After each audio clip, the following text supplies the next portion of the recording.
வணக்கம் நண்பர்களே.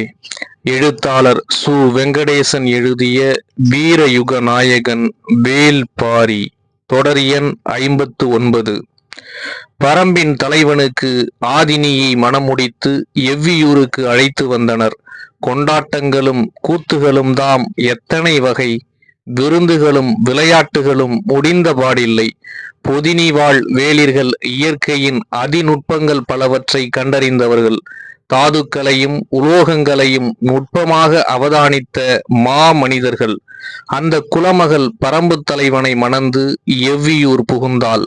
மணமுடித்துச் செல்லும் குலமகளோடு 18 குடிகளை அனுப்பி வைப்பது பொதினி வேளிர்களின் குலமரபு. பச்சிலை, தாதுக்கள், உலோகங்கள், உடற்கூறுகள் என பலவற்றிலும் தேர்ந்த 18 மருத்துவ குடிகளை உடன் அனுப்பி வைத்தான் மேழகன். மதிப்பிட முடியாத மனித செல்வங்களோடு ஆதினி எவ்வியூருக்குள் நுழைந்தாள். பொதினி மலையடிவாரத்து ஊர்.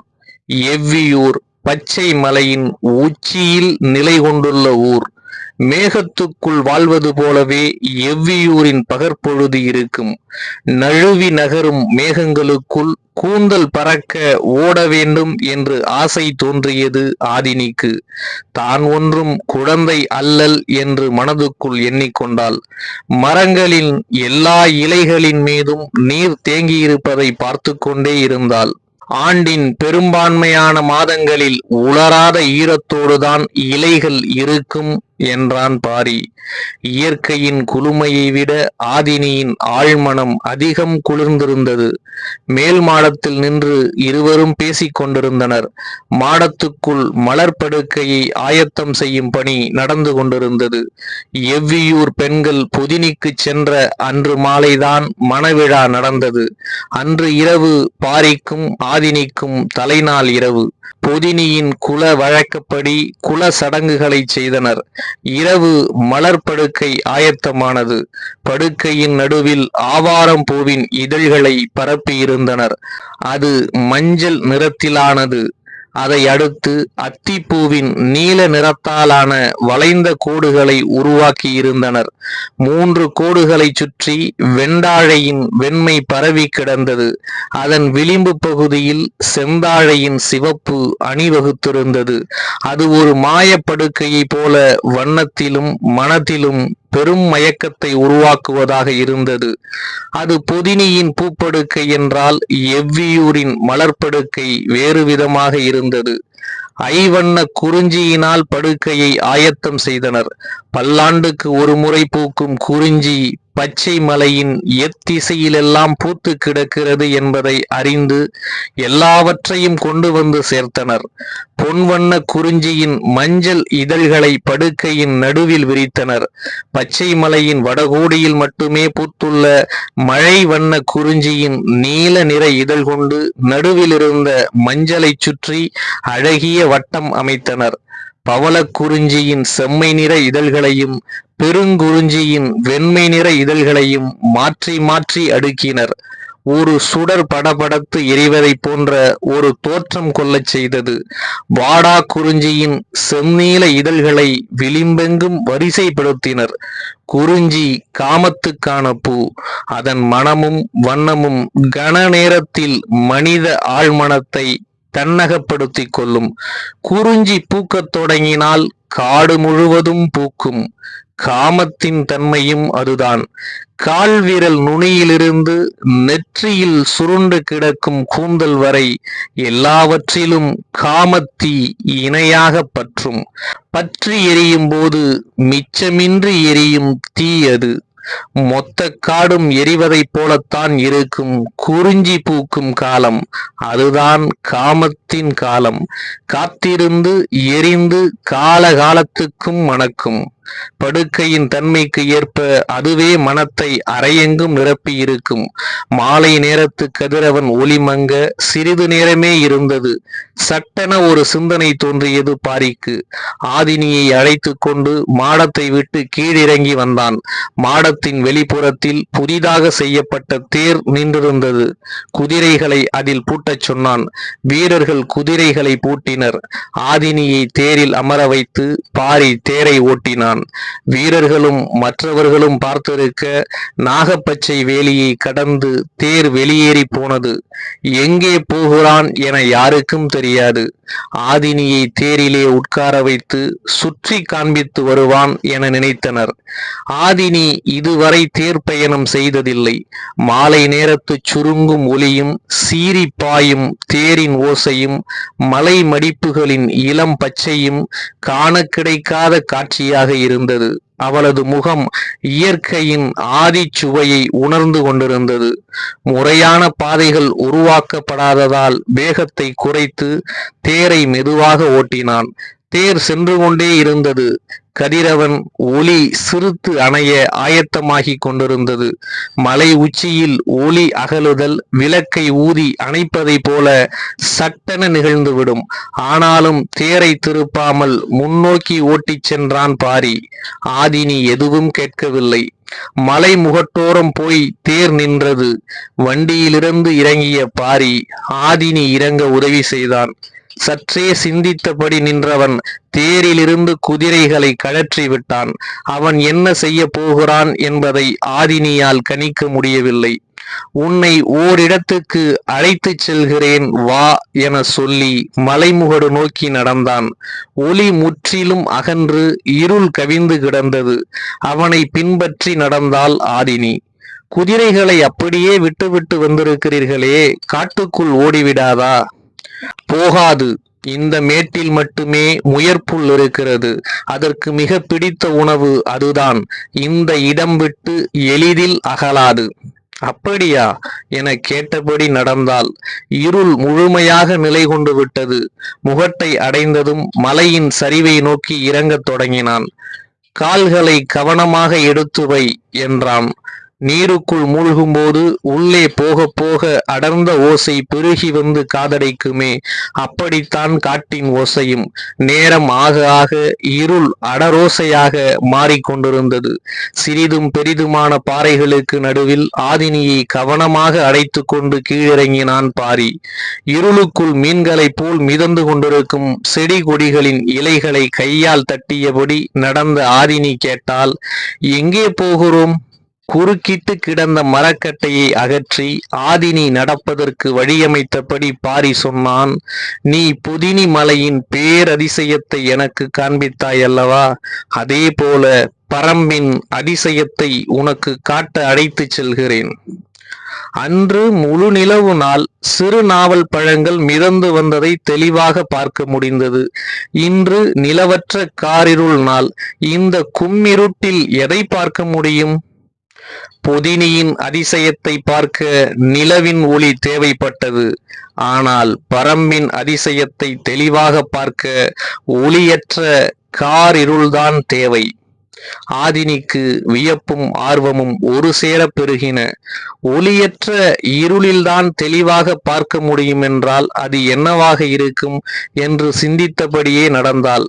நின்று பொறுமையாக வழிக்குறிப்புகளை கவனித்தபடி முன் நடந்தான் பாரி.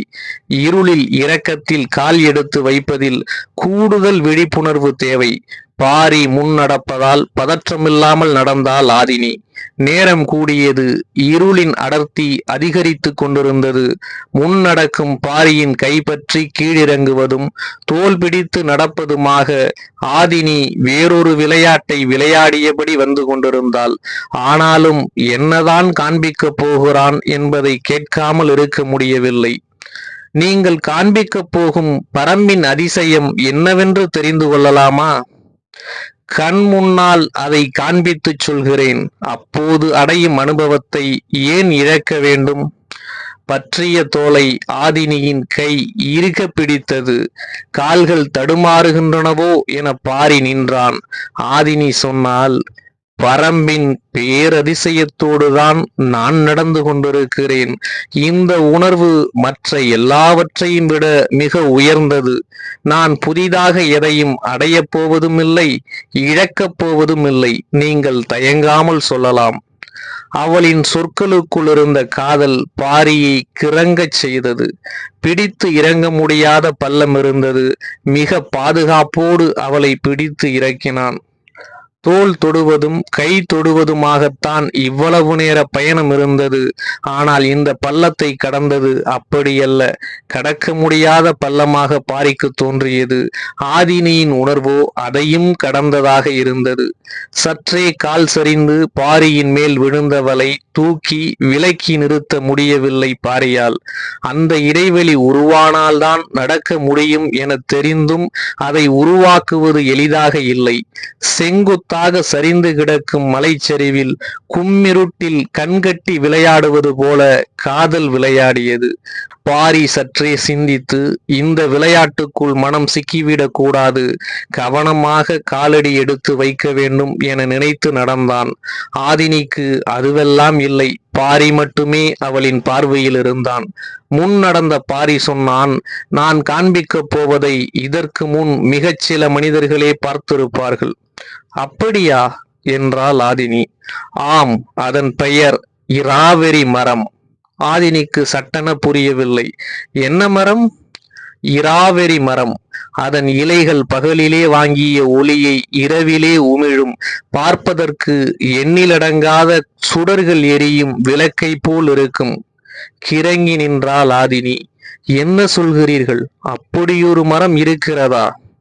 ஆம், மழை நீரை உள்வாங்கிய மண் ஊற்றாக கசிய விடுகிறதல்லவா?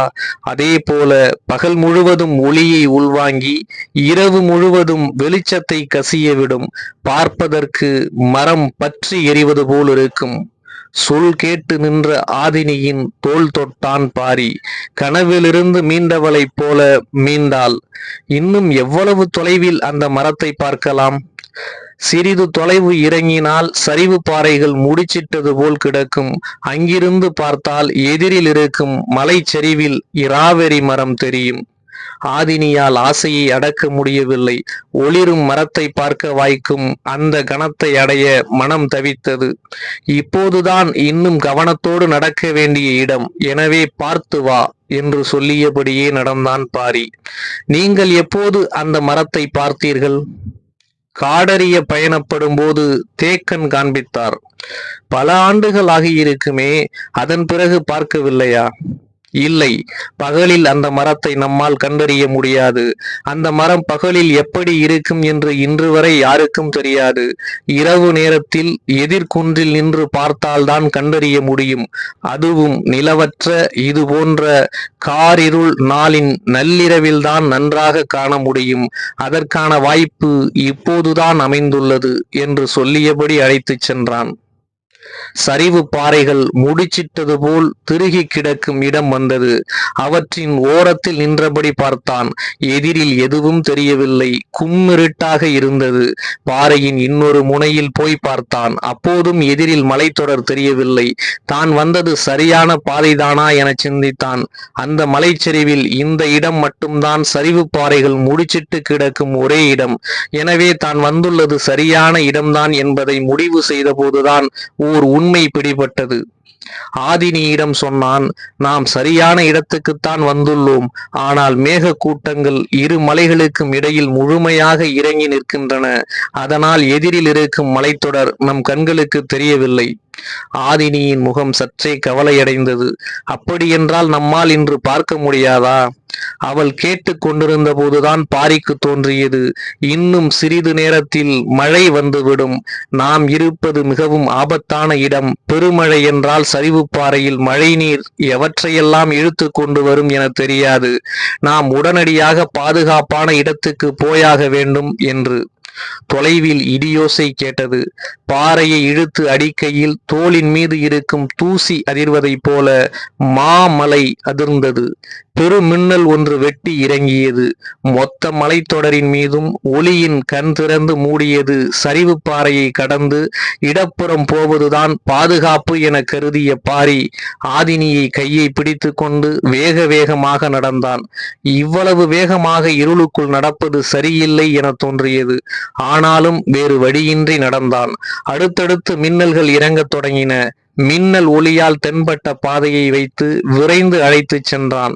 அவன் எண்ணி வந்தது போலவே பிளவுண்ட பாறைகளுக்கு நடுவில் பெருங்குகை ஒன்று இருந்தது. விரைந்து வந்து குகைக்குள் நுழைந்தனர். கொட்டும் மழையின் கொட்டம் தொடங்கியது. எங்கும் மழையின் பேரோசை. இடியால் நடுங்கியது காடு. உரிய நேரத்தில் குகைக்குள் அண்டியதால் ஆபத்திலிருந்து தப்பித்தோம். நாம் இருப்பது மழையின் சரிவான பகுதி. மேலேறவும் முடியாது, கீழிறங்கவும் முடியாது. இந்த பகுதியில் பாதுகாப்பாக அண்டுவதற்கு இந்த ஒற்றை குகை மட்டுமே உண்டு என்று பாரி சொல்லிக் கொண்டிருந்தான். காரிருளும் அடர் மழையும் சற்றே அச்சத்தை வரவைப்பனவாக இருந்தன. மின்னல்கள் இடைவெளியின்றி இறங்கிக் கொண்டிருந்தன. ஆனாலும் மின்னல் ஒளியில் குகையின் உட்புறத்தை பார்க்க முடியவில்லை. எவ்வளவு உள்வாங்கிய குகை இது! இதற்குள் விலங்குகள் எதுவும் பதுங்கி இருக்குமோ என்ற எண்ணங்கள் தோன்றியபடி இருக்க, ஆதினி அமைதியானாள். இடுப்பில் இருக்கும் சிறு வாள் தவிர பாரியிடம் வேறு ஆயுதங்கள் இல்லை என்பதையும் அவள் கவனித்தபடி இருந்தாள். மழையின் பேரோசை அடங்கும் வரை ஆதினியின் அமைதி நீடிக்கும் என்பதை உணர்ந்தான் பாரி. குகையின் நடுவில் இருந்த சிறு பாறையின் மீது ஆதினியை தோள் சாய்த்து உட்கார்ந்திருந்தான். இராவரி மரத்தை ஆதினிக்கு காட்ட வேண்டும் என்ற ஆர்வத்தில் மேகத்தின் தன்மையை கவனிக்காமல் இருந்து விட்டோம் என தோன்றியது. கவனித்திருந்தாலும் வராமல் இருந்திருப்போமா என்பது தெரியாது. காதல் இடி மின்னலுக்கு விலகி நடக்கத் தெரியாத உயிரினம் என்று மனதில் நினைத்தபடி உட்கார்ந்திருந்தான். ஒளியை உருவாக்க எந்த ஏற்பாடும் இல்லாமல் வந்துவிட்டோமே என்பதுதான் பாரிக்கு குறையாகப்பட்டது. நீண்ட நேரம் கழித்து மழை நின்றது. அதன் பிறகுதான் நீரின் ஓசை மேலேறி வந்தது. காற்றெங்கும் ஈரம் மிதந்தபடி இருந்தது. குகையின் உள்ளொடுங்கித்தான் உட்கார்ந்திருந்தனர். ஆனாலும் நீர் தொட்டிக்குள் இருப்பது போலத்தான் இருந்தது. குளிர் நடுக்கியது. முகம் பார்க்க முடியாத இருட்டு. மழை பெய்யும் வரை விடாது வெட்டிய மின்னல் ஒளியில் அவ்வப்போது குகைக்குள் வெளிச்சம் தென்பட்டது. மழை நின்ற பிறகு இருளின் அடர்த்தி மிக அதிகமானது. பாரியின் இடது கையை இறுக பிடித்தபடி சாய்ந்திருந்தாள் ஆதினி. பொழுதாகிக் கொண்டிருந்தது. இந்நேரம் நள்ளிரவு கடந்திருக்கும் என்று நினைத்த பாரிக்கு முதன் முறையாக ஐயம் வந்தது. பொழுது நள்ளிரவை கடந்திருக்குமா இல்லையா? ஏன் குழப்பம்? ஆதினியின் பாதுகாப்பு மீதே கவனம் குவித்திருந்ததால் பொழுதின் ஓட்டத்தை சரியாக மதிப்பிட முடியவில்லை. எப்படியோ விடிந்த பிறகுதான் குகை விட்டு அகல முடியும். ஆதினியை இங்கேயே படுக்கச் சொல்லலாம். ஆனால் அவள் படுக்க மாட்டாள் என்று எண்ணியபடியே இருந்தான். கும்மிருட்டின் அச்சம் எளிதில் மனம் விட்டொழியாது. அதுவும் உள்காட்டின் அடர் குகைக்குள் ஆதினிக்கு அவ்வப்போது எழும் ஐயமே தான் கண்ணை திறந்திருக்கிறோமா மூடியிருக்கிறோமா என்பதுதான். இரண்டுக்கும் எந்தவித வேறுபாடும் இல்லாத நிலையில் பாரியின் கையை இறுக பற்றுவதன்றி வேறு எதையும் கவனிக்க முடியவில்லை. எந்த சொல் கொண்டு இந்த அமைதியை கலைப்பது என பாரி சிந்தித்துக் கொண்டிருக்கையில் குகையின் உள்ளடுக்கிலிருந்து சிற்றொலி வெளிப்பட்டது. அதை உணர்ந்த கணம் சட்டென குகையின் உட்பகுதியை நோக்கி திரும்பினான் பாரி. தோளிலே சாய்ந்திருந்த ஆதினி திடுக்கிட்டு நடுங்கினாள். உள்ளே இருப்பது விலங்கா? எந்த வகையான விலங்கு? எதையும் கணிக்க முடியவில்லை. சட்டென குகையை விட்டு வெளியே போய் நின்று அதை எதிர்கொள்வது பாதுகாப்பானதா? உள்ளேயே எதிர்கொள்வது பாதுகாப்பானதா? புரியாமல் பாரியால் முடிவெடுக்க முடியவில்லை. ஒளியின் அளவு கூடிக்கொண்டே இருப்பது போல் தெரிந்தது. ஒளியின் தன்மை எதையும் கணிக்க முடியாததாக இருந்தது. பரவும் ஒளிக்கு பின்னால் இருப்பது பாறையா, இருளா அல்லது மிருகத்தின் உடலா? எதுவும் புலப்படவில்லை. இவ்வளவு குழப்பங்கள் வாழ்வில் இதுவரை ஏற்பட்டதில்லை. இயற்கையின் கணிக்க முடியாத கூர்முனையில் முன்னால் நின்று கொண்டிருந்தான் பாரி. காடு அறியும் காலத்தில் கூட இவ்வளவு பதற்றமான கணத்தை சந்தித்ததில்லை. இப்போது ஏற்படும் பதற்றத்துக்கு காரணம் ஆதினி. எது நடந்தாலும் அவளுக்கு பாதிப்பு எதுவும் ஏற்பட்டுவிடக் கூடாது என்பதுதான். ஒளியின் அளவு கூடிக்கொண்டே இருந்தது. மஞ்சள் கலந்த வெண்ணொளி பாறை இடுக்கின் ஓரத்தில் நீராடுவது போல் கசிந்து ஓடியது.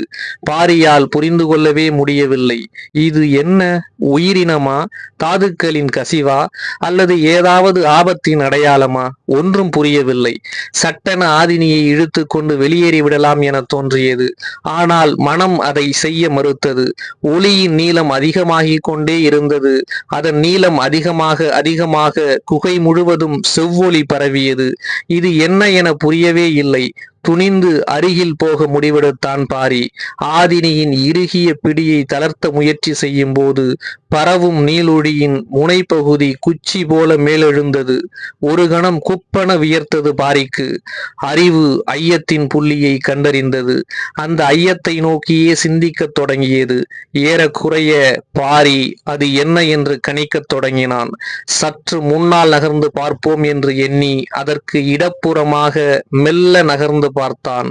அவன் கணித்தது சரியானது என்று உறுதிப்படுத்திய கணம் காடு அதிர்வதைப் போல கத்த வேண்டும் என்று தோன்றியது. ஆனால் ஆதினி அச்சமடைவாள், அதுவும் இடம் விட்டு விலகி பொந்துக்குள் ஓடிவிடும் என்பதால் மகிழ்வை அடக்க முடியாமல் அடக்கினான். அவ்வளவு நேரமும் உறையில் இருந்த ஆயுதத்தை பிடித்திருந்த வலக்கையை எடுத்து இப்போது ஆதினியை இறுக அணைத்தான். அவளுக்கு காரணம் புரியவில்லை. கட்டற்ற மகிழ்வை கசியும் காதல் மொழியில் சொன்னான், ஆதினி, நீ பார்த்து கொண்டிருப்பது இந்த புவியின் பேரதிசயம். அவளுக்கு புரியவில்லை. இராவெறி மரத்தை பார்த்த பரம்பு மக்கள் பலர் உண்டு. ஆனால் பல தலைமுறைகளாக மனிதர்கள் பார்த்திராத ஒன்றை இப்போது நாம் பார்த்து கொண்டிருக்கிறோம். அச்சம் நீங்காத குரலில் பாரியின் கைகளை இழுத்து அணைத்தபடி, என்ன அது, சொல் என்றாள். இதுதான் ஒளி உமிழும் வெண் சாறை, நாகர்குடியின் குலதெய்வம்.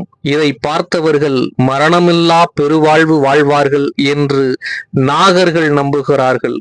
பாரியின் சொல் ஒளியில் மிதந்தபடி இருந்தது. நேரம் ஆக ஆக அந்த குகை மிளிரும் வெண்மஞ்சள் ஒளியால் நிரம்பியது. சொற்கள் நாகர்களின் ஆதி வரலாறிலிருந்து வெளிவந்து கொண்டிருந்தன. ஆதினியின் முகத்தில் பூத்த மகிழ்வுக்கு எல்லையே இல்லை. பாரியின் முகம் அதைவிட பெருமகிழ்வை வெளிப்படுத்தியது. பெருமின்னல் வெட்டி மீண்டும் மழை தொடங்கியது. குகைக்குள் மகிழ்வு எல்லையற்றதாக இருந்தது. அவர்கள் அதை பார்த்தபடி அப்படியே உட்கார்ந்திருந்தனர். அது பாறையின் ஓரம் அசையாமல் இருந்தது. செதில்களின் அசைவு சிற்றகளின் நாக்கு அசைவதைப் போல ஒளியை அசைத்து கொண்டே இருந்தது. காலம் காலமாக இருக்கும் கதை ஒன்று காட்சியாக மாறிக்கொண்டிருக்கும் அதிசயத்தை கண்ணருகே பார்த்து கொண்டிருந்தனர். இருவருக்கும் இமைகள் துடிக்கவில்லை. உற்று பார்த்து கொண்டிருக்கும் முகம் அசையவில்லை. ஆனாலும் ஒளியின் அளவு கூடுவதை அவர்களால் கவனம் கொள்ள முடியவில்லை. அதிசயத்தை அளவிட முடியாது. மனம் கரைந்த ஒன்றை கணக்கிட முடியாது. அதுதான் நிகழ்ந்து கொண்டிருந்தது. உற்று பார்த்து கொண்டிருந்த ஆதினி சட்டென திடுக்கிட்டு துள்ளி எழுந்தாள். என்னவென பார்த்தான் பாரி. ஆதினியின் அருகில் இருந்த பாறை இடுக்கிலிருந்து இன்னொன்று ஊர்ந்து அதை நோக்கி போய்க் கொண்டிருந்தது. பார்த்தபடி பாரியின் வலப்புறம் வந்து பதுங்கி உட்கார்ந்தாள். ஒளி உமிழும் இரு வெண்கோடுகளும் ஒன்றாக சந்தித்தன. சிறிது நேரத்தில் ஒன்றை ஒன்று சுற்றி பின்னத் தொடங்கின. காற்றுக்கு அசையும் சுடரொளி போல வெண்ணொளி கூடி குறைந்து கொண்டிருந்தது. இரவு முழுவதும் ஒளி சுடர்கள் இரண்டும் ஒன்றை ஒன்று பின்னியபடியே இருந்தன. ஆதினி பாரியின் கைகளை இறுகப் பற்றினாள். அச்சம் முதிர்ந்த கணத்தில் ஆசை மேலேறத் தொடங்கியது. வெண்ணொளி பின்னுவது போல இருளுக்குள் இருந்த உருவங்களும் தயங்கி தயங்கி பின்னத் தொடங்கின. மழையின் ஓசையைப் போல மூச்சு காற்றின் ஓசையும் கூடிக்கொண்டே இருந்தது. எவ்வியூர் மாளிகையில் ஐவகை குறிஞ்சி மலர் கொண்டு படுக்கையை ஓர் ஓவியம் போல வரைந்து வைத்திருந்தனர். ஆனால் குறிஞ்சி நிலத்தின் உள்ளங்கைக்குள் காமம் தானே தனக்கான ஓவியத்தை வரைந்து கொண்டிருந்தது. ஆதினி காலில் அணிந்திருந்த தண்டை இவ்வளவு ஓசை எழுப்பிய போதும் பின்னிய நாகங்கள் விலகவில்லை. காமம் விலக முடியாத விளையாட்டு. நாகங்களும் விலகவில்லை. நாகங்கண்டும் விலகவில்லை. ஆம், பாரி வருவார் அடுத்த வாரம்.